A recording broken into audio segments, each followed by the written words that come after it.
केंद्रीय गृह मंत्री राजनाथ सिंह पहुंचे जोधपुर। कुछ ही देर में आईबी ऑफिस के ट्रेनिंग सेंटर का करेंगे उद्घाटन।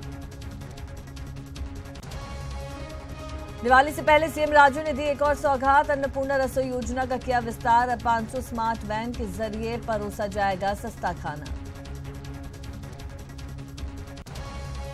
मिशन उपचुनाव पर विजयनगर में सीएम राजे सर्व समाज से कर रही संवाद। शाम को पार्टी कार्यकर्ताओं से करेंगी बात। जयपुर की राधा विहार कॉलोनी में स्वास्थ्य विभाग ने पकड़ा मिलावटी मिल्क केक। ग्लूकोज सूजी मिल्क पाउडर से तैयार कर रहे थे। 3 क्विंटल से ज्यादा माल पकड़ा। अलवर में ईटीवी की खबर का असर। गौशाला से रिहा होंगी गोपालक सुब्बा मेव की गाय। पुलिस ने जांच में नहीं माना गौ तस्कर। बालोतरा में दीपावली की सजावट के दौरान दिल दहला देने वाला हादसा। करंट की चपेट में आने से बिजली मैकेनिक में लगी आग। गंभीर हालत में इलाज जारी। इस बुलेटिन में आप सभी का स्वागत है। आपके साथ मैं हूं नीता सिंह और बुलेटिन की शुरुआत करते हैं। बात करेंगे सीएम राजे के विजयनगर दौरे की। विजयनगर में सर्व समाज से सीएम राजे संवाद कर रही है। मसूदा विधानसभा क्षेत्र के विभिन्न समाज के साथ चर्चा कर रही हैं। मेवाड़ा फार्म हाउस पर बैठकों का दौर शुरू हो चुका है। शाम को बीजेपी पदाधिकारियों से वो फीडबैक लेंगी।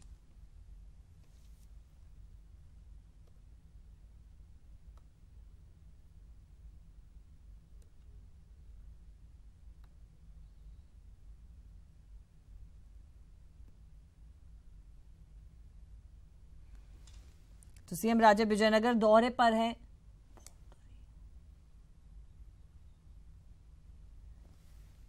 सीएम राजे विजयनगर दौरे पर है। विजयनगर में सर्व समाज से सीएम राजे संवाद कर रही है। मसूदा विधानसभा क्षेत्र के विभिन्न समाज के साथ वो चर्चा कर रही हैं।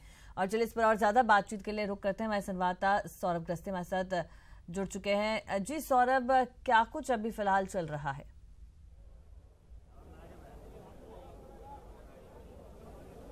देखिए, अब सबसे पहले मुख्यमंत्री जाट समाज के प्रतिनिधियों के साथ चर्चा कर रही हैं। बैठकों का जो दौर है वो शुरू हो चुका है और आज दिन भर बैठकों का दौर जारी रहेगा और शाम को मुख्यमंत्री बूथ कार्यकर्ताओं के साथ बैठक लेंगी और अजमेर लोकसभा उपचुनाव सीट को लेकर कार्यकर्ताओं को जीत का मंत्र देगी। यहाँ पर विभिन्न समाज के लोग पहुँचे हुए हैं और इस वक्त कुछ समाजों के लोग ही हमारे साथ मौजूद हैं और उनसे ही जान लेते हैं कि उनकी किस प्रकार की समस्याएं हैं और मुख्यमंत्री के सामने वो क्या बात रखने चाहते हैं।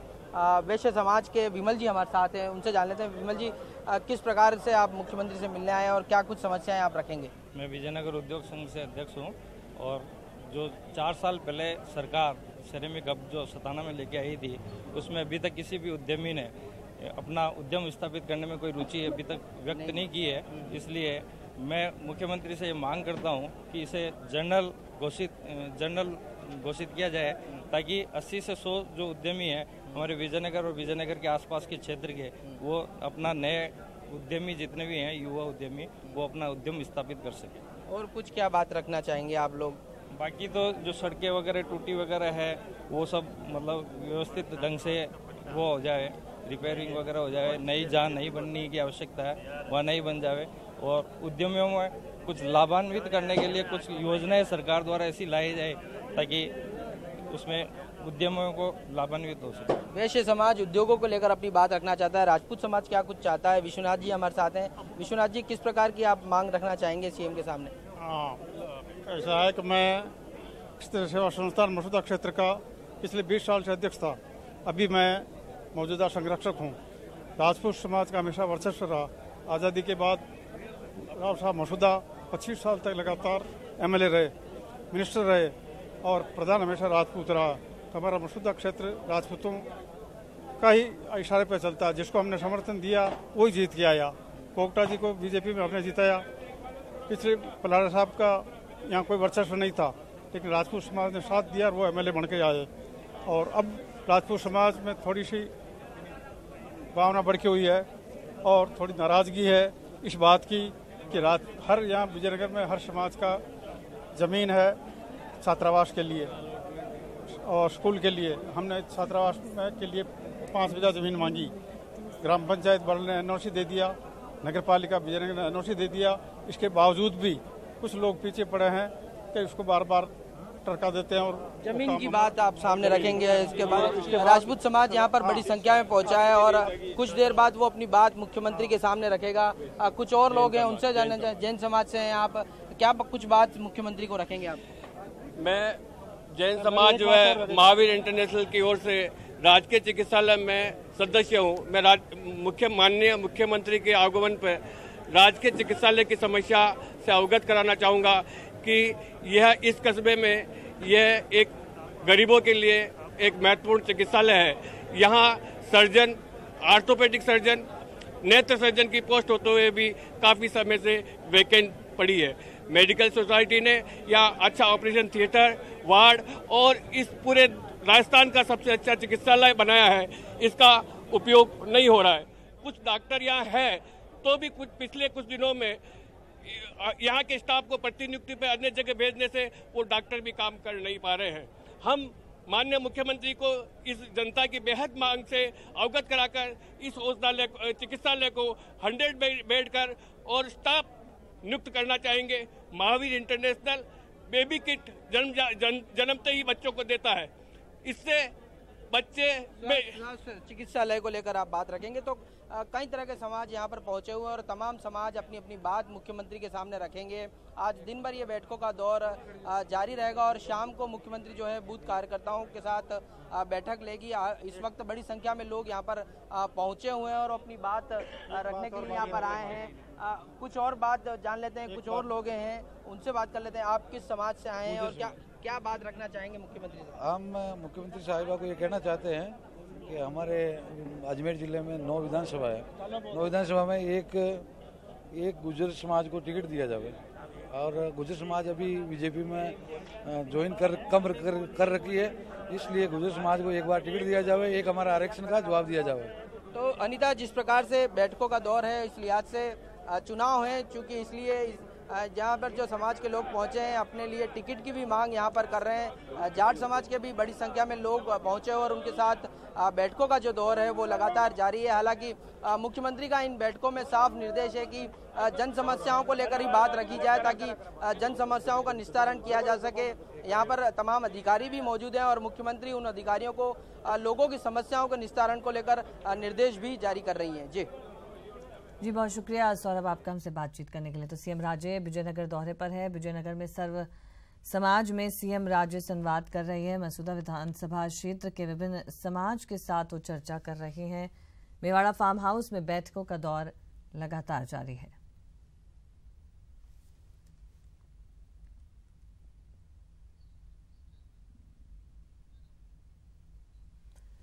खबर सीकर से है। यहाँ पर टंकी पर पुलिसकर्मी चढ़ा है। वेतन विसंगति दूर करने की मांग की जा रही है। पुलिस लाइन के पीछे टंकी पर चढ़ा है अनिल नाम का ये कांस्टेबल बताया जा रहा है। तो सीकर से खबर है। यहाँ पर टंकी पर पुलिसकर्मी चढ़ गया है। वेतन विसंगति दूर करने की मांग की जा रही है। पुलिस लाइन के पीछे ये टंकी पर चढ़ा है अनिल नाम का ये कांस्टेबल बताया जा रहा है।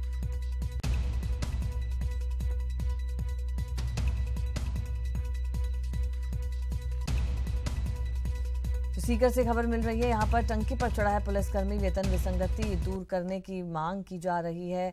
पुलिस लाइन के पीछे टंकी पर चढ़ा है अनिल नाम का ये कांस्टेबल बताया जा रहा है।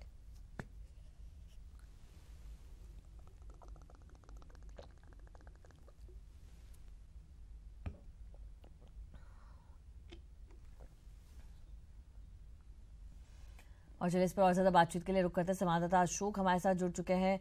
जी अशोक, क्या कुछ जानकारी मिल रही है, क्या समझाइश की गई है? बिल्कुल, जो टंकी पे चढ़ा हुआ है कांस्टेबल, उसका नाम अनिल बताया जा रहा है। समझाइश करके उसको जो है नीचे उतारने का प्रयास किया जा रहा है। कांस्टेबल जो है ये पिछले कई दिनों से वेतन विसंगति को लेकर जो है आंदोलन कर रहे हैं। इनकी जो है कई मांगे हैं, उनको लेकर ये पिछले कई दिनों से जो है पहले मैच का भी इन्होंने बहिष्कार किया था और उसके बाद जो है ये अपना आंदोलन जारी रखे हुए हैं। तो इनका साफ कहना है कि जब तक इनकी मांगे जो है वो पूरी नहीं होंगी तब तक आंदोलन जारी रहेगा। तो उसी को लेकर ये पुलिस लाइन के पीछे जो टंकी बनी हुई थी, उस टंकी के ऊपर ये अनिल नाम का जो चढ़ गया था। हालांकि अभी इसको जो है समझाइश करके नीचे उतारने का प्रयास किया जा रहा है। जी शुक्रिया अशोक इस जानकारी के लिए। तो सीकर में टंकी पर पुलिसकर्मी चढ़ गया। फिलहाल इसे समझाइश कर नीचे उतारने की कोशिश की जा रही। वेतन विसंगति दूर करने की मांग को लेकर ये टंकी पर चढ़ गया।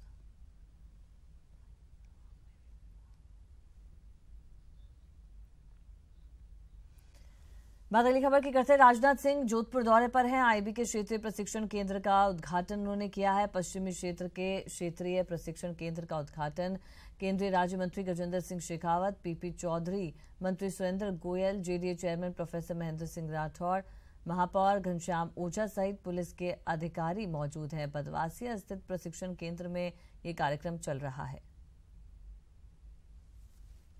तो आपको बता दें, राजनाथ सिंह जोधपुर दौरे पर हैं। आईबी के क्षेत्रीय प्रशिक्षण केंद्र का उन्होंने उद्घाटन किया है।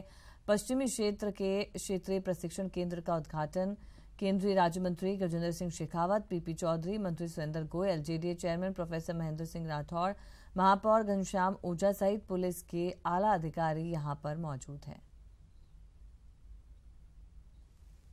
और चलिए इस पर और ज्यादा बातचीत के लिए रुक करते हैं। हमारे संवाददाता चंद्रशेखर हमारे साथ जुड़ चुके हैं। जी चंद्रशेखर, बात की जाए कितनी देर में इस आईबी प्रशिक्षण केंद्र का उद्घाटन किया जाएगा?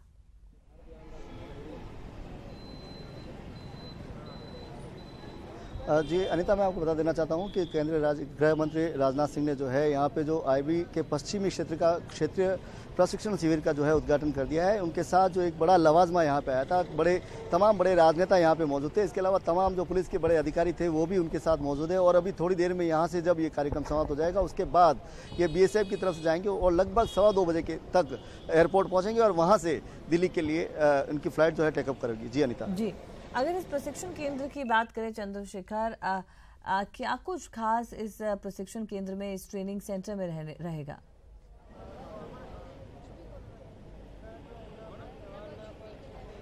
जी अनिता, चूंकि ये सुरक्षा से जुड़ा मामला है तो इसके बारे में कोई भी बात करना ठीक नहीं रहेगा। हमें मीडिया को भी जो है अंदर प्रवेश नहीं दिया गया।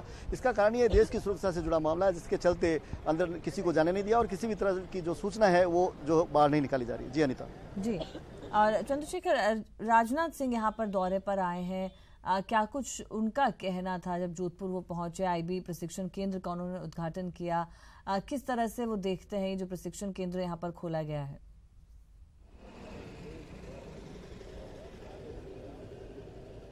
जी निश्चित तौर पे जब वो अंदर गए थे तो उस जाने के दौरान और एयरपोर्ट पे अभी तक उन्होंने मीडिया से न तो वे रूबरू हुए और उन्होंने कोई बात अभी तक नहीं की है। संभावना जताई जा रही है कि वो मीडिया के सामने रूबरू आज नहीं होंगे, ना ही कोई बात करेंगे, ना ही कोई प्रेस ब्रीफ करेंगे। इसके अलावा अब थोड़ी देर में जो है कार्यक्रम यहाँ से समाप्त होगा और यहाँ से सीधा वे बीएसएफ की तरफ रुख करेंगे। जी अनिता, बहुत शुक्रिया चंद्रशेखर आपका हमसे बातचीत करने के लिए। तो राजनाथ सिंह जोधपुर दौरे पर हैं। आईबी के क्षेत्रीय प्रशिक्षण केंद्र का उद्घाटन किया है। पश्चिमी क्षेत्र के क्षेत्रीय प्रशिक्षण केंद्र का ये उद्घाटन आज किया गया।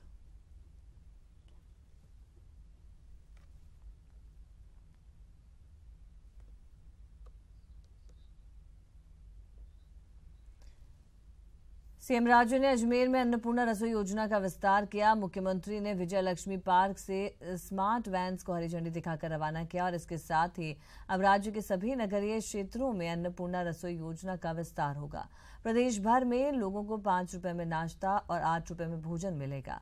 प्रदेश में 500 स्मार्ट वैन के जरिए खाना उपलब्ध कराया जाएगा और इसी के तहत पहले चरण में 12 शहरों में 80 अन्नपूर्णा वैन को लगाया गया था। दूसरे चरण में सभी नगरीय क्षेत्र में 500 वैन उपलब्ध होगी।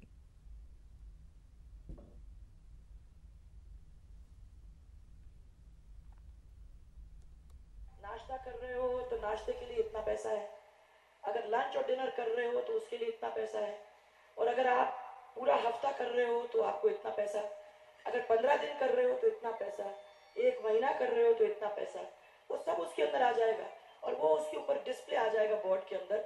जहां भी आपकी वैन खड़ी है उन लोगों को मालूम है कि इस वैन से इतना भोजन इस उपलक्ष्य में हो रहा है।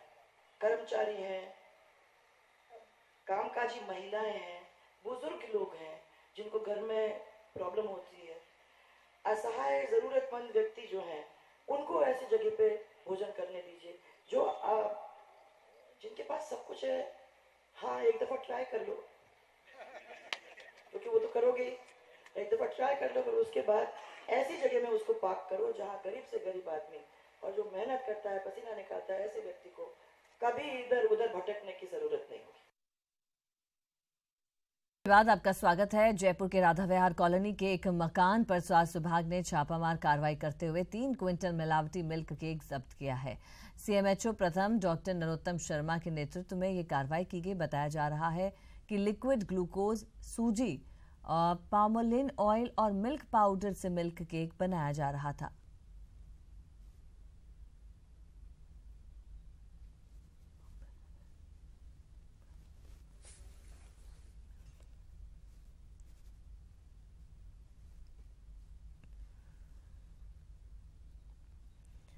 जयपुर में सरकार और गुर्जरों की वार्ता। सचिवालय में देवनारायण योजना को लेकर बैठक। मंत्री अरुण चतुर्वेदी और हेमसिंह भड़ाना बैठक में मौजूद हैं। कर्नल किरोड़ी सिंह बैंसला और गुर्जर समाज के प्रतिनिधि भी इस बैठक में मौजूद हैं।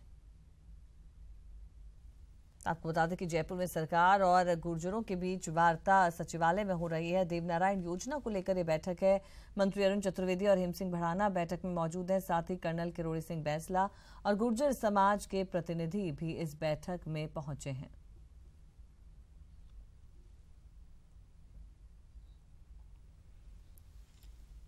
हाजियों के सम्मान समारोह में हंगामा हुआ है। बीकानेर में हंगामा हुआ है। हाजियों ने अमीन पठान को शिकायत दर्ज कराई है। हाजियों ने सेवादारों पर नाराजगी जताई है। व्यवस्थाओं में सुधार की मांग रखी गई। तो बीकानेर से खबर है, यहां हाजियों के सम्मान समारोह में हंगामा हुआ। बीकानेर में यह हंगामा हुआ। हाजियों ने अमीन पठान को शिकायत दर्ज कराई है। हाजियों ने सेवादारों पर नाराजगी जताई। व्यवस्थाओं में सुधार की मांग रखी है।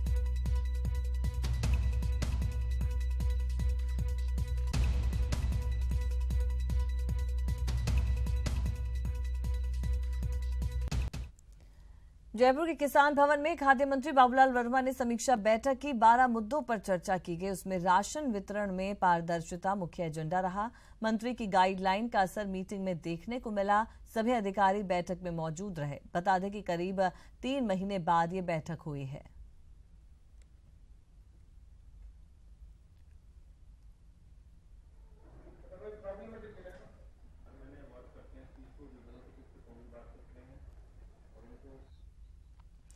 भिनाई के बांदनवाड़ा गांव में पंचायती राज मंत्री राजेंद्र राठौड़ ने नवनिर्मित सब्जी मंडी का उद्घाटन किया। ग्रामीणों ने इस मौके पर राठौड़ का जमकर स्वागत किया।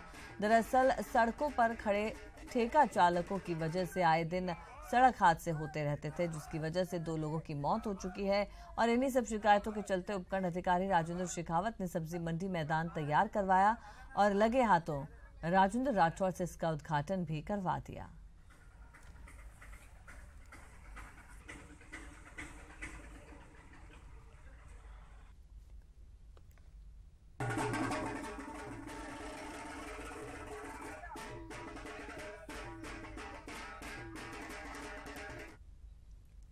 बात भिवाड़ी की करेंगे। यहाँ के पार्कों में यूआईटी ने जो निर्माण कराए हैं उसमें लगातार घटिया निर्माण सामग्री प्रयोग करने का आरोप उन पर लगता रहा है, जिसको लेकर कुछ वार्ड पार्षदों ने पार्क में पहुंचकर निरीक्षण किया। निरीक्षण में पहुंचे पार्षदों ने सीमेंट, कंक्रीट और डस्ट का सही मात्रा में प्रयोग न होना बताया और कहा कि सरकार की तरफ से विकास कार्यों के लिए पूरा बजट दिया जा रहा है, परंतु अधिकारियों की लापरवाही के चलते इसका सही तरीके से उपयोग नहीं हो रहा।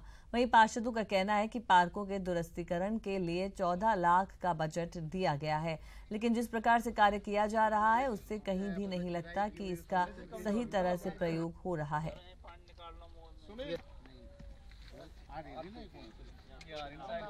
मामला ये है कि सेक्टर 9 में यूआईटी द्वारा पार्कों में विकास कार्य किया जा रहा है, जिसमें टाइल लगाने का काम चल रहा है वहाँ पे। और आज हम 2-3 पार्षद और मैं स्वयं उनके साथ गया और वहाँ के जो स्थायी निवासी हैं वो भी हमारे साथ थे और हमने वहाँ देखा कि जो टाइलें जो लगाई जा रही है वहाँ पर, उसके नीचे ना तो आरसीसी की जा रही है और सीधा ही सूखा नीचे मिट्टी फैलाकर और उसको टाइलों को वहाँ लगाया जा रहा है। उसमें ना ही सीमेंट का उपयोग हो रहा है। अभी नवनिर्माण चल रहा है टाइल्स का, तो उनके नीचे मिट्टी लगा रखी है, ना कोई सीमेंट का एक भी टुकड़ा वहाँ मिला नहीं है हमें।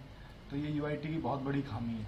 हर जगह काम में ये दिक्कत आई रही है। ये सारे टाइल है जी, इसमें 20 mm की और स्टोन मशीनरी है, प्लास्टर है और सब सबके सामने देख लो आप, जो भी है 4 इंची पीसीस है, नीचे मिट्टी बढ़ती है जी। अलवर में गौपालक सुब्बा मेव के लिए पुलिस की ओर से आज राहत की खबर आई। पुलिस ने अपनी जांच में कहा कि सुब्बा मेव गौ तस्कर नहीं है। एसएचओ ने अपनी जांच रिपोर्ट एसडीएम को सौंप दी और एसडीएम ने सुब्बा मेव को उसकी गाय लौटाने का आदेश दे दिया है। आपको बता दें कि कथित गौरक्षकों ने सुब्बा मेव पर गौ तस्कर होने का आरोप लगाया था और उसकी 51 गायों को जबरन गौशाला भेज दिया गया था। सुब्बा मेव तभी से गायों को वापस पाने के लिए दर दर की ठोकरें खा रहा था।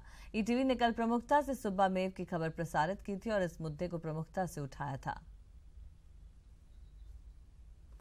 और चलिए इस पर और ज्यादा बातचीत के लिए रुक करते हैं। संवाददाता राजेंद्र हमारे साथ जुड़ चुके हैं। जी राजेंद्र, खबर का असर यहाँ पर हुआ है और आखिरकार सुब्बा मेव को उनकी गाय मिल गई हैं।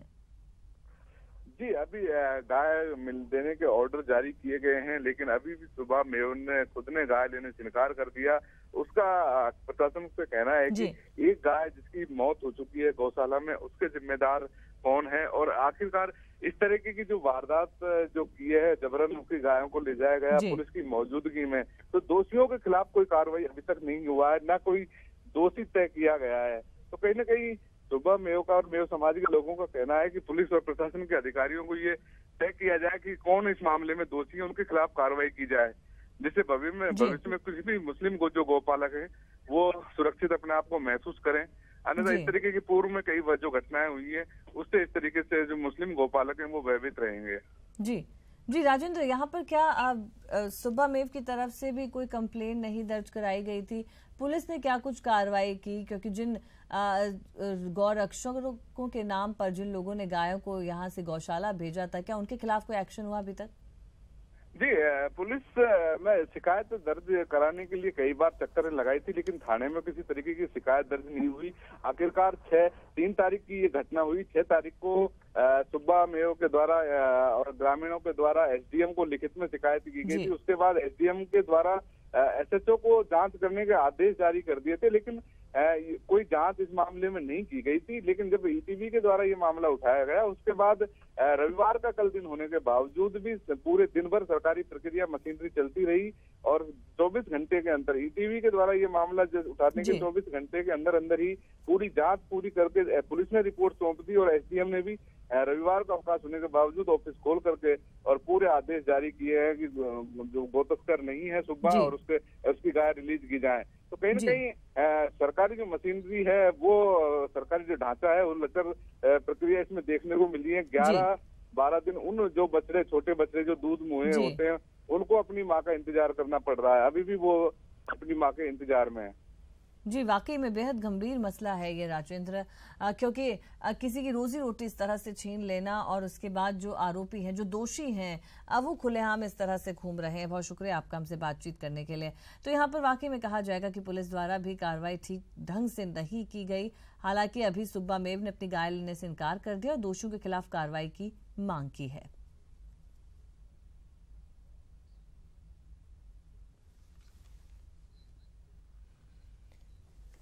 बाड़मेर के बालोतरा कस्बे में दीपावली के मौके पर लाइट्स की सजावट के दौरान हादसा हो गया। एक दुकान पर लाइट्स की फिटिंग के दौरान एक मैकेनिक करंट की चपेट में आ गया और देखते ही देखते लाइट मैकेनिक आग की चपेट में आ गया। तस्वीरें बेहद खौफनाक है। दरअसल लाइट फिटिंग के दौरान मैकेनिक हाई वोल्टेज लाइन की चपेट में आ गया और आसपास के लोगों ने गंभीर अवस्था में मैकेनिक को तुरंत अस्पताल पहुंचाया, जहां वो जिंदगी और मौत के बीच संघर्ष कर रहा है।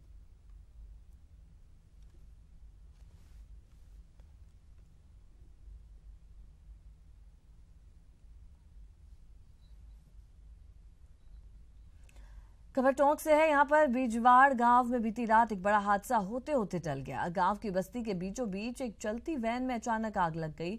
वैन ड्राइवर ने गाड़ी को बस्ती से बाहर ले जाने की कोशिश की, लेकिन आग ने कुछ ही मिनटों में विकराल रूप ले लिया। ऐसे में ड्राइवर ने अपनी जान जैसे तैसे बचाई। फिलहाल आग लगने के कारणों का पता नहीं चला है।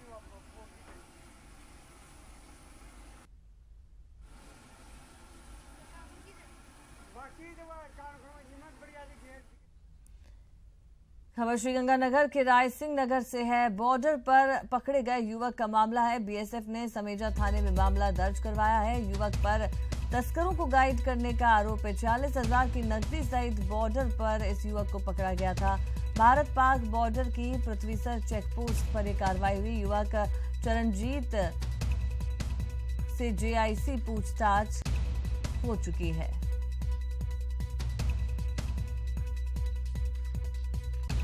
तो बड़ी खबर मिल रही है श्रीगंगानगर के रायसिंह नगर से बॉर्डर पर पकड़े गए युवक का मामला है। बीएसएफ ने समेजा थाने में मुकदमा दर्ज करवाया है।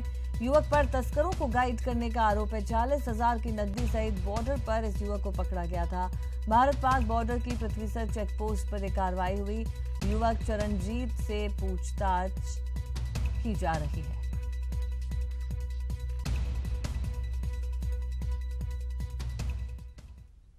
और चलिए यहां पर रुकेंगे एक छोटे से ब्रेक के लिए, जल्द लौटेंगे।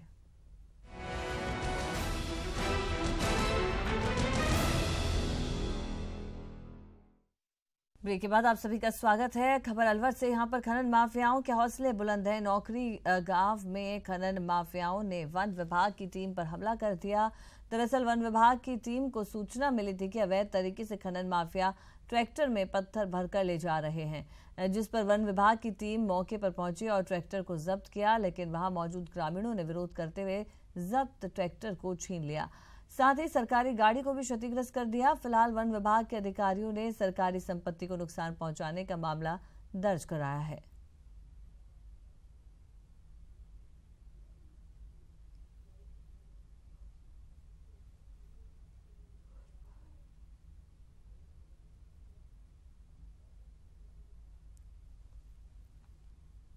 श्री चंद गुजर है, उसके 3-4 साथी और मजदूर 2-3 और 8-10 लोग इकट्ठे होकर के हमारे साथ छीना झपटी की। मैंने वीडियो बनाकर उसकी रिकॉर्डिंग करने का प्रयास किया तो उन्होंने मेरा मोबाइल छीनाने की कोशिश की। हनुमानगढ़ जिले के रावतसर थाना इलाके में 15 साल पहले हुए हत्याकांड की फाइल एक बार फिर सुर्खियों में है। कारण है प्रधानमंत्री कार्यालय का मसले को लेकर भेजा गया खत, जिसमें एक बेटी की गुहार ने पिता की हत्या की फाइल को एक बार फिर से रीओपन कर दिया। हनुमानगढ़ के रावतसर में 15 साल पहले लीलाधर सोनी की गुमशुदगी की रिपोर्ट दर्ज हुई। परिजनों ने आरोप लगाया कि हरवीर जाट ने लीलाधर की हत्या की है और मामला पैसों के लेन देन का है। लेकिन पुलिस ने एक नहीं सुनी और डर की वजह से परिवार ने हरियाणा के हिसार में शरण ले ली। मैं चौकी में गया, मैं मेरा बाप दोनों गया, जाके गया पुलिस सारा सुत्या पड़ा जाकर यहाँ बोले बात जो इब कोई उरत था केस कास को नहीं हुआ, बोले ना इब दरखास्त लिखी जावे। तो हमारी कोई सुनाई नहीं करी बा पुलिस सारा। मैं कह ना हमारा ने भीतर ले गया, हमारा ने मार दियो है थे नहीं हमारी दरखास्त लिखो। बोले ना इब घर पर बात जो थे इब कोई दरखास्त नहीं लिखी। मैं पाचा घरे आ गया। यो तो आज मरेगा, इसकी तो आज मौत आ रही है। और तुम जाए तो बस लेकर या फिर घर अंडर दिवा जाई आपका बाप कने घर में आ जाई तो बाप ने आगे बताई। बाप बेटी थाना में गया जो बोला नूनू मार से कहानी होगी, बोले तुम रिपोर्ट लिख लो। बोले कोई रिपोर्ट को नहीं रात ने बोले बात जाओ को सवेरा आई होगा। तो या फिर घर चली गई, फिर रात ने बेचारी अकेली घर जावे, बूढ़ो आदमी बाप है। तो सवेरा मेरे कन फोन कराया, मैं बुढ़ा दोनों आए जब मैं सीधी और वीरगा घर आ गई।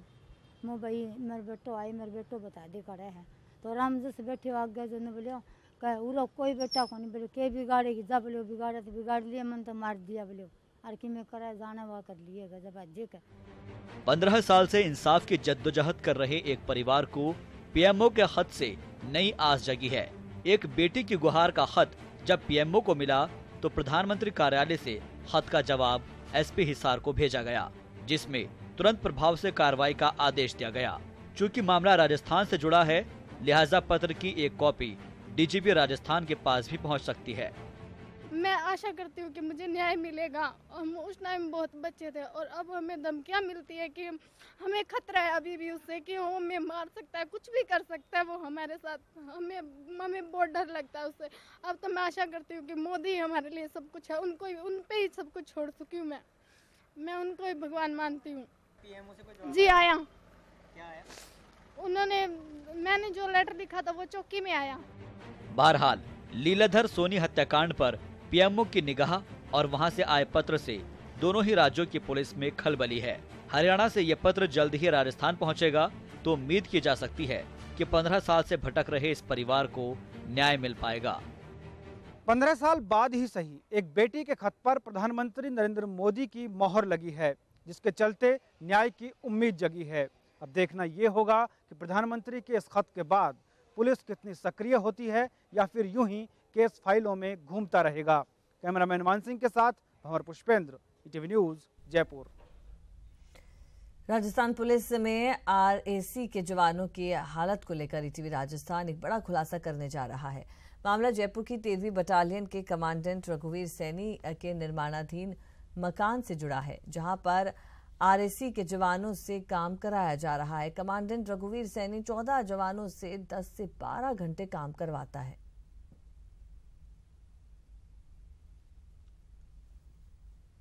तो तस्वीरें आप ये देख सकते हैं, जहां आरएसी के इन जवानों से 10 से 12 घंटे काम करवाया जा रहा है।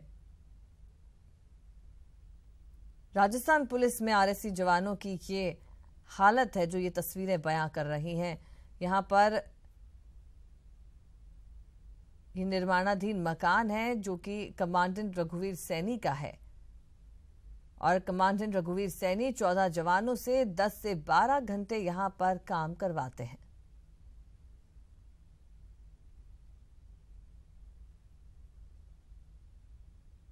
तस्वीरों में आप यहां पर देख सकते हैं, इस निर्माणाधीन मकान में जवानों से काम करवाया जा रहा है। 14 जवान हैं जो 10 से 12 घंटे यहां पर काम करते हैं। और चलिए इस पर और ज्यादा बातचीत के लिए रुक करते हैं। संवाददाता भूपेंद्र हमारे साथ जुड़ चुके हैं। जी भूपेंद्र, क्या कुछ ये पूरा मसला है? यहाँ पर 14 जवानों से 10 से 12 घंटे रोजाना काम करवाया जा रहा है। जी, निश्चित तौर पर ये जो आरपीएस है, इनका मकान बन रहा है और नया मकान बन रहा है इनका शांति निवास नाम से करतारपुरा जयपुर में। और इस मकान में लगभग 1.5 साल से ये जो 14 जवान है जो बड़ी उम्मीदों के साथ पुलिस में जो है आरएसी में भर्ती हुए होंगे, एक समाज सेवा और देश सेवा के रूप में यहाँ पे भर्ती हुए होंगे, लेकिन इनसे किस तरह का काम करवाया जा रहा है। पिछले लगभग 1.5 साल से ये जवान जो है अपनी ड्यूटी छोड़कर एक मजदूरों की तरह इस निर्माणाधीन मकान पर काम कर रहे हैं और इनके रहने और खाने की जो हालत है वो देखकर भी कम से कम जो है पूरे सिस्टम पर सवाल खड़ा होता है कि ये जवान दिन भर यहाँ काम करते हैं, उसके बाद कुछ ही दूरी पर जो है अशोकनगर थाना है, वहाँ पैदल जाते हैं लगभग 1.5 से 2 किलोमीटर, वहाँ जाकर मेस में रहते हैं और वहीं खाना खाते हैं। तो तमाम सवाल खड़े होते हैं सिस्टम पर, तमाम सवाल खड़े होते हैं इन अधिकारी की कार्य प्रणाली पर कि आखिर किस तरह सरकारी वाहनों का प्रयोग किया जाता है मकान के निर्माणाधीन मकान की सामग्री लाने में और किस तरह तमाम सिस्टम का दुरुपयोग किया जा रहा है। तो कहीं ना कहीं पूरे सवाल खड़े होते हैं पूरे सिस्टम पर, इन आरपीएस की कार्य प्रणाली पर और इन जो पुलिस के जवान है इनसे जो काम करवाया जा रहा है उस पर सवाल खड़े होने लाजमी है। जी भूपेंद्र, क्या ये जो 14 जवान है इनमें से किसी से कोई बातचीत हो पाई कि लगभग कितने वक्त से ये यहाँ पर काम करे, रोजाना कितना वक्त ये देते हैं? तो इन जो जवानों से हमारी जो बात हुई तो उन्होंने साफ कहा कि वे कैमरे के आगे नहीं आ सकते, लेकिन उनसे जो है जो ड्यूटी छुड़वा कर इस तरह का काम करवाया जा रहा है। रूटीन उनकी जो ड्यूटी रहती है, एक आरएसी के जवान की बड़ी जो ड्यूटी रहती है वो कहीं ना कहीं जो है लॉ एंड ऑर्डर के लिए महत्वपूर्ण ड्यूटी मानी जाती है, लेकिन ये जो आरपीएस के घर पर जिस तरह उनसे काम करवाया जा रहा है, जो मजदूरों का काम करवाया जा रहा है, तो पूरा सवाल खड़ा होता है इन आरपीएस जो अधिकारी है उनकी कार्य प्रणाली पर। ये आरपीएस है जो 13वीं बटालियन पर में कमांडेंट के पद पर तैनात है और लगभग 1.5 साल से इनका मकान बन रहा है। हालांकि बताया जा रहा है कि मकान का कार्य लगभग पूरा हो चुका है, 1-2 दिन में जो है मकान का मुहूर्त किया जाएगा। उसको लेकर एक बड़ा जो है ये वीडियो सामने आने के बाद सवाल खड़ा होता है इन आरपीएस की कार्य प्रणाली पर। जी क्या इसके चलते भूपेंद्र कमांडेंट रघुवीर सैनी से कोई बातचीत हो पाई, उनका क्या कुछ कहना था? जी, निश्चित तौर पर कोशिश की जा रही है इनसे बात करने की, लेकिन इनका फोन जो है लगातार जो है नॉट रीचेबल आ रहा है। तो इनसे बात करने की कोशिश की जा रही है कि आखिर किस तरह इन मजदूरों की तरह इन जवानों से काम करवाया जा रहा है और आखिर किस तरह इनसे जो है दूसरा काम करवाया जा रहा है, इनकी ड्यूटी जो छुड़वाकर इन्हें मजदूरों की तरह क्यों काम करवाया जा रहा है। आखिर एक जवान का काम लॉ एंड ऑर्डर का होता है, किसी मकान पर काम करने का इनका काम नहीं होता। तो कहीं ना कहीं सवाल जरूर खड़े हो रहे हैं इस वीडियो से। जो ये वीडियो लगभग 20 वीडियो है ये और अलग अलग काम करवाया जा रहा है। किसी वीडियो में एक मजदूर की तरह बूट पॉलिश करवाई जा रही है, किसी वीडियो में कूलर साफ करवाया जा रहा है, किसी वीडियो में जो है निर्माणाधीन मकान की जो सामग्री है वो लाई जा रही है। सरकारी वाहन जो आप देख सकते हैं इस वीडियो में एक जो 2.5 टन वाहन बताया जाता है उसमें किस तरह जो है जो कंक्रीट और सीमेंट के कट्टे लाए जा रहे हैं, तो कहीं ना कहीं पूरा सिस्टम, जो पूरा सिस्टम है उस पर सवाल खड़ा होता है कि आखिर दूसरे अधिकारी है तो उन्होंने इन 14 जवानों की आज तक सूद क्यों नहीं ली। ये जो आरपीएफ है ये अपने किस तरह अपने जो है अपनी दबंगाई का प्रयोग कर रहे हैं और किस तरह इनसे वहाँ काम करवा रहे हैं। जी वाकई में भूपेंद्र, ये एक बेहद गंभीर मसला है और यहाँ पर क्या कुछ जिस तरह से चल रहा है ये सारा काम 14 जवानों से यहाँ लगातार काम करवाया जा रहा है, तो वाकई में यहाँ पर कई सवाल ऐसे खड़े होते हैं। और जहाँ सरकारी वाहनों का दुरुपयोग सुना था, यहाँ पर सरकारी मुलाजिमों का दुरुपयोग हो रहा है। बहुत शुक्रिया आपका हमसे बातचीत करने के लिए। तो आपको बता दें, राजस्थान पुलिस में आरएसी के जवानों की ये हालत है कि यहाँ एक निर्माणाधीन मकान में उनसे काम करवाया जा रहा है। 14 जवान हैं जो कि 10 से 12 घंटे यहाँ पर काम करते हैं।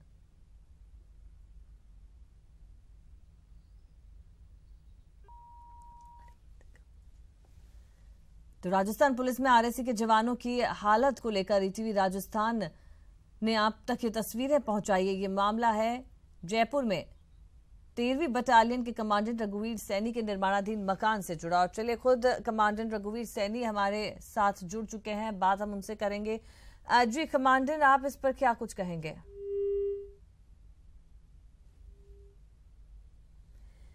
तो लगातार हम यहाँ कोशिशें कर रहे थे, पहले उनका फोन नॉट रीचेबल जा रहा था और उसके बाद फोन डिस्कनेक्ट यहाँ पर हो गया है। तो अंदाजा लगाया जा सकता है कि किस कदर सरकारी जो मुलाजिम है उनका क्या उपयोग यहाँ पर किया जा रहा है। आरएसी के जो जवान हैं वो किसी के घर में मजदूरों की तरह काम कर रहे हैं। 10 से 12 घंटे उनसे काम करवाया जा रहा है।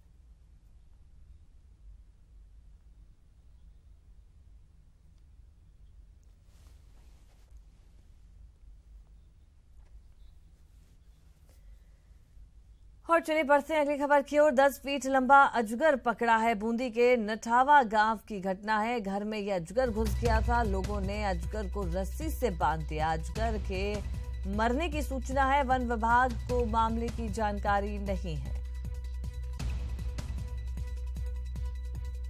तो 10 फीट लंबा अजगर पकड़ा है। बूंदी के नठावा गांव में घर में यह अजगर घुस गया था। लोगों ने अजगर को रस्सी से बांध दिया। अजगर के मरने की सूचना है। वन विभाग को इस मामले में कोई जानकारी नहीं है।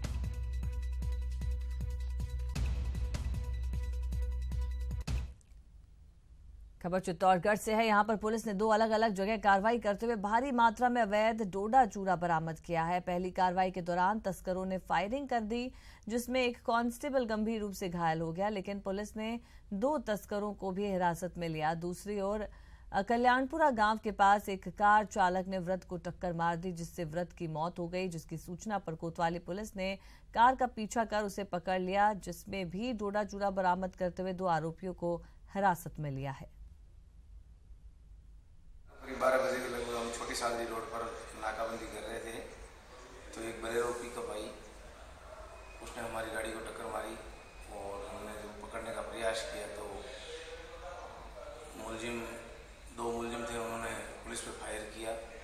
उस फायरिंग से उमराम के चेस्ट में गोली लगी है, जिसको उपचार के लिए उदयपुर रेफर किया हुआ है और इलाज जारी है। भरतपुर के कामा में पीने के पानी की मांग को लेकर तेलीपाड़ा मोहल्ले की महिलाओं ने प्रदर्शन किया। महिलाओं ने जलदाय विभाग के ऑफिस का घेराव किया और जेएन को ऑफिस के बाहर ही महिलाओं ने खरी खोटी सुनाई। महिलाओं का कहना है कि कई बार विभाग शिकायत कर चुके हैं, लेकिन बावजूद इसके अधिकारी सुनने को तैयार नहीं हैं।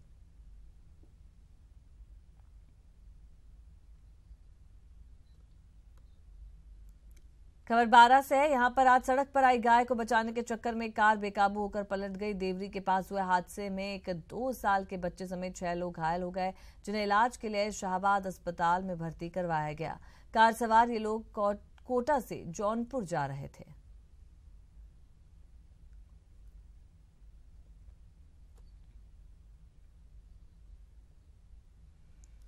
भीलवाड़ा अजमेर राष्ट्रीय राजमार्ग पर एक बस डिवाइडर पर चढ़ गई, जिसके कारण बस में सवार 7 यात्री घायल हो गए, जिन्हें उपचार के लिए गुलाबपुरा सामुदायिक अस्पताल ले जाया गया।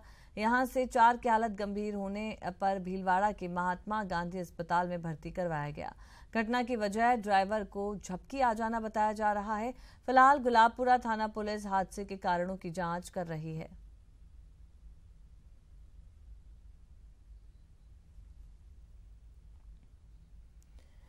जोधपुर में मैस का बहिष्कार कर रहे पुलिसकर्मी आज परेड के बाद सामूहिक अवकाश पर चले गए, जहां सरकार के द्वारा 8 सूत्री मांगों पर कोई सकारात्मक रुख नहीं मिलता देख ये फैसला लिया गया।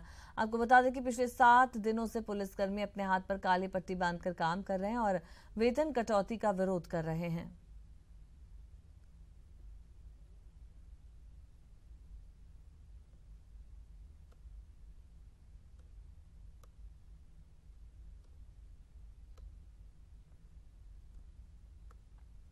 पूरे देश में 20वीं बार पशु गणना होनी है और ये पशु गणना हाईटेक तरीके से संपन्न होगी, लेकिन टैबलेट और कंप्यूटर्स के माध्यम से की जाने वाली पशु गणना के लिए अब तक तैयारियां पूरी नहीं हो पाई है, जिसके चलते इसमें देरी हो रही है।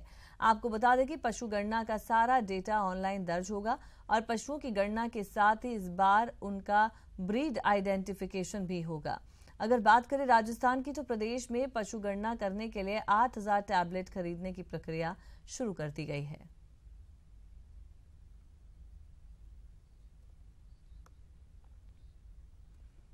डूंगरपुर में कौमी एकता के प्रतीक मस्तान बाबा की याद में MMB ग्रुप की ओर से जरूरतमंद परिवारों को निःशुल्क राशन वितरण किया गया, जहां कलेक्ट्रेट में आयोजित समारोह में अतिरिक्त जिला कलेक्टर ने सभी वर्ग के 25 परिवारों को निःशुल्क राशन का वितरण किया और साथ ही इस मौके पर अतिरिक्त कलेक्टर ने जरूरतमंद परिवारों को कल्याणकारी योजनाओं की जानकारी दी और लाभ उठाने की बात कही।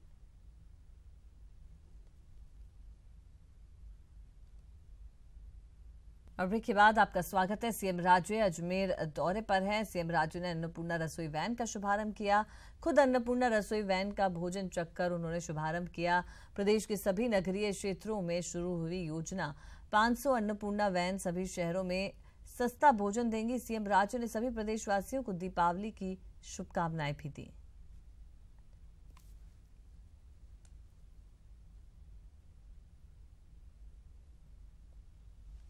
राजस्थान के लोगों का दिल बहुत बड़ा है और ऐसी स्थिति में देने वाले बहुत मिल गए हैं, वो तो मैंने अभी देख लिया। इसके साथ साथ सब प्रदेशवासियों को, हमारे सब परिवारजनों को मैं बहुत सारी बधाइयाँ देना चाहती हूँ। मेरी आशा है कि लक्ष्मी आएगी, सबके घरों में आएगी, बहुत सारा सबको खुशियाँ दे के जाएगी और इसमें राजस्थान नहीं छूटेगा, क्योंकि सब लोग को मिलेगा तो हम लोगों को भी, पर राजस्थान के पास भी बहुत आए ताकि कभी भी किसी चीज़ की कमी राजस्थान की जनता को ना हो। मैंने इसलिए भरपेट खाना सबको मिले, इसका काम अपन अब शुरू किया है और दिवाली के पहले 15,000 और लाइट LED वाले यहाँ लगे, ये मैंने इनको कहा है, कोशिश करेंगे तो चमकीली दिवाली और भरपेट खाना, मैं समझती हूँ कि दिवाली अच्छी निकलेगी, लक्ष्मी आएगी आप लोगों के यहाँ, बहुत सारा आप लोगों को खुशहाली देके जाएगी। वेतन कटौती का मामला, पुलिसकर्मियों की वेतन कटौती का मामला है। प्रदेश के सभी जिलों से बहिष्कार की सूचना आ रही है। पुलिसकर्मियों ने मेस का बहिष्कार किया। जयपुर सहित सभी पुलिस लाइन में एकत्रित हो रहे हैं पुलिसकर्मी और आगे की रणनीति बना रहे हैं। तो इस वक्त की बड़ी खबर हम आपको बता दें, वेतन कटौती के मामले को लेकर पुलिसकर्मियों ने जो लगातार बहिष्कार कर रहे थे, प्रदेश के सभी जिलों से अब बहिष्कार की सूचना आ रही है। पुलिसकर्मियों ने मेस का बहिष्कार किया है। जयपुर सहित सभी पुलिस लाइन में एकत्रित हो रहे हैं और आगे की रणनीति बना रहे हैं।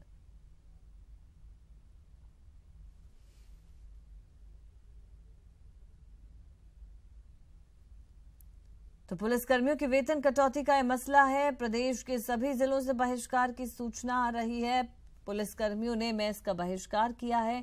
जयपुर सहित सभी पुलिस लाइन में एकत्रित हो रहे हैं और आगे की रणनीति बनाई जा रही है। और चलिए इस पर और ज्यादा बातचीत के लिए रुक करते हैं। संवाददाता राकेश गुसाई हमारे साथ जुड़ चुके हैं। जी राकेश, अब प्रदेश भर से ही बहिष्कार की सूचना यहां पर मिल रही है। हालांकि कल भी जो प्रदेशाध्यक्ष अशोक परनामी, उनका बयान आया था कि बैठकर बातचीत कर इस मसले को सुलझाया जा सकता है। फिलहाल क्या स्थिति नजर आ रही है? देखिए अनीता, राजस्थान पुलिस का जवान या कहें कि कांस्टेबल जिसकी नफरी प्रदेश के अंदर 60,000 से अधिक है, यानी कि 1.25 लाख पुलिस कर्मियों में 60,000 वो कांस्टेबल हैं जिनकी ये परेशानी है। आप समझ सकते हैं कि किस तरह से लॉ एंड ऑर्डर और क्राइम की सिचुएशन प्रदेश के अंदर बिगड़ सकती है। यही कारण है कि इनकी वेतन विसंगति को लेकर जिस प्रकार से इन्होंने कुछ दिनों पहले अपना अलग अलग प्रदर्शन किए, हाल ही के अंदर जयपुर ग्रामीण के अंदर कुछ पुलिस कर्मियों ने अपने सर मुंडवा दिए। इस पर जयपुर ग्रामीण एसपी ने उन सभी पुलिस कर्मियों को सस्पेंड कर दिया। अमूमन इस पूरी घटना ने यहाँ से शुरुआत करी कि अगर कोई अपने ऊपर हो रहे अन्याय को लेकर अगर विरोध प्रदर्शन करता है तो उस पर पुलिस क्या कार्रवाई करती है, और ये विरोध एकाएक पूरे प्रदेश के अंदर आज फैल गया है। कुछ छुटपुट घटनाएं देखने को मिली, जैसे कि सीकर के अंदर एक पुलिसकर्मी पानी की टंकी पर चढ़ गया और पानी पर टंकी पर चढ़ने के बाद में उसके साथ में वहां से शोर शराबा किया और अपनी मांगों को मनवाने के लिए प्रशासन पर जोर देता रहा। तो वहीं जोधपुर के अंदर इन पुलिसकर्मी, इन कांस्टेबलों की महिलाएं सड़कों पर उतरी और बैनर लेकर सड़कों पर उतरी हैं और पुलिसकर्मियों के वेतन न काटने की मांग सरकार से की है। अमूमन कमोवेश ये हालात प्रदेश के सभी जिलों से, संभाग से निकल के आ रहे हैं कि कहीं न कहीं प्रदेश के जवान व्यथित हैं, परेशान हैं, दुखी हैं और वो चाहते हैं कि सरकार उनकी वेतन विसंगति, उनका पैसा न काटे और इसको लेकर जल्द से जल्द एक उच्च स्तरीय मीटिंग हो और इस पर वार्ता की जाए। हालांकि मैं आपको एक बड़ा अपडेट इसके अंदर दे दूं कि डीजीपी अजीत सिंह अब से कुछ समय पहले ही गृह मंत्री गुलाबचंद कटारिया से सचिवालय में मुलाकात करके गए हैं और अब डीजीपी खुद अपने कक्ष के अंदर एडीजी क्राइम और एडीजी लॉ एंड ऑर्डर के साथ में बैठकर तमाम सिचुएशन को किस प्रकार से हैंडल किया जाए इसको लेकर वार्ता चल रही है। कमोबेश उम्मीद की जानी चाहिए कि आने वाले कुछ घंटों के अंदर इस चीज का निस्तारण हो जाएगा, जो कि बेहद जरूरी है क्योंकि प्रदेश का जवान। जी राकेश, वाकई में बेहद जरूरी है इस पूरी ही जो समस्या है इनकी, इसको सुनने का और इसका समाधान निकालने की। जिस तरह से आपने बताया कि यहाँ पर बैठक की जा रही है, खुद जो पुलिस के आला अधिकारी हैं वो अब बातचीत कर रहे हैं और उम्मीद ये जताई जा रही है कि जल्दी समस्या का निस्तारण होगा। बहुत शुक्रिया आपका हमसे बातचीत करने के लिए।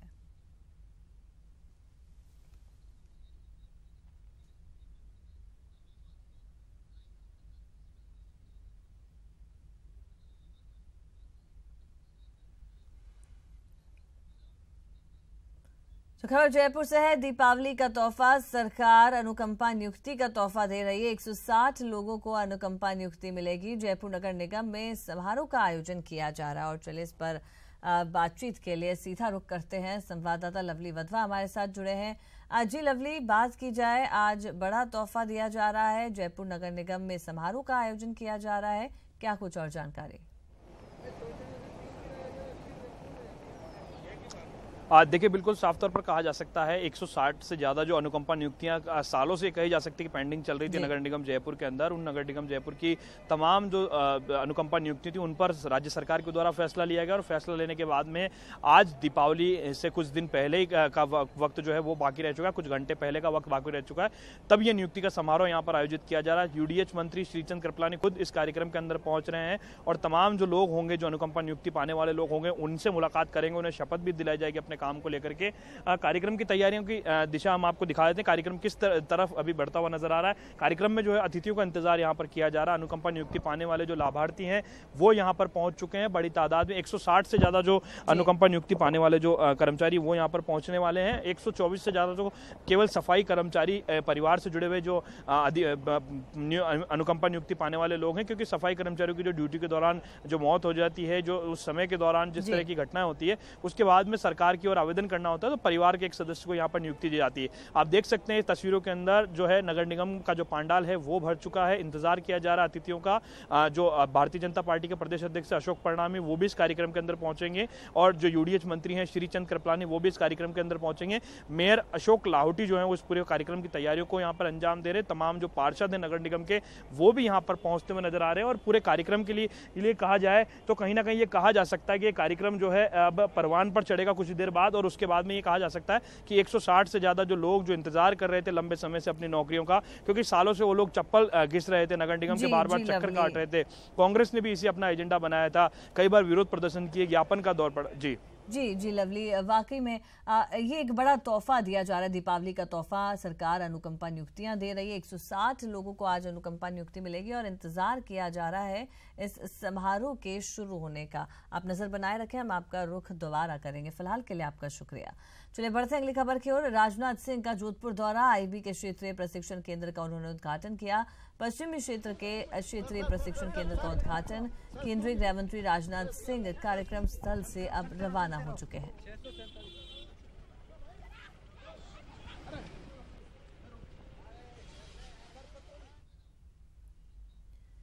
कोटा में चल रहे राष्ट्रीय दशहरा मेले के समापन पर बॉलीवुड सिंगर उदित नारायण ने अपने सुरीले गीतों से समा बांध दिया। जहां इस दौरान उदित नारायण ने एक से एक बढ़कर गाने गाए और लोगों को झूमने पर मजबूर कर दिया।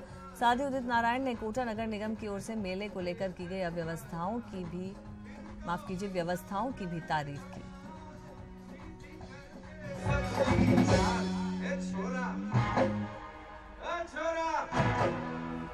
राजस्थान के छोरा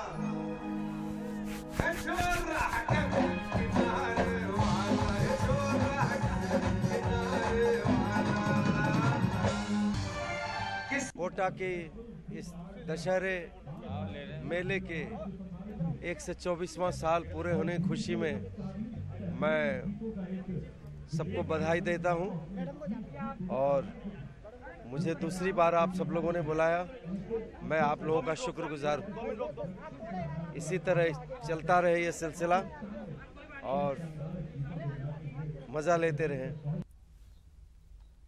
और चलिए यहाँ पर बुलेटिन में फिलहाल के लिए इतना ही, दीजिए इजाजत। ब्रेक के उस पर आप देख सकते हैं खबर दोपहर।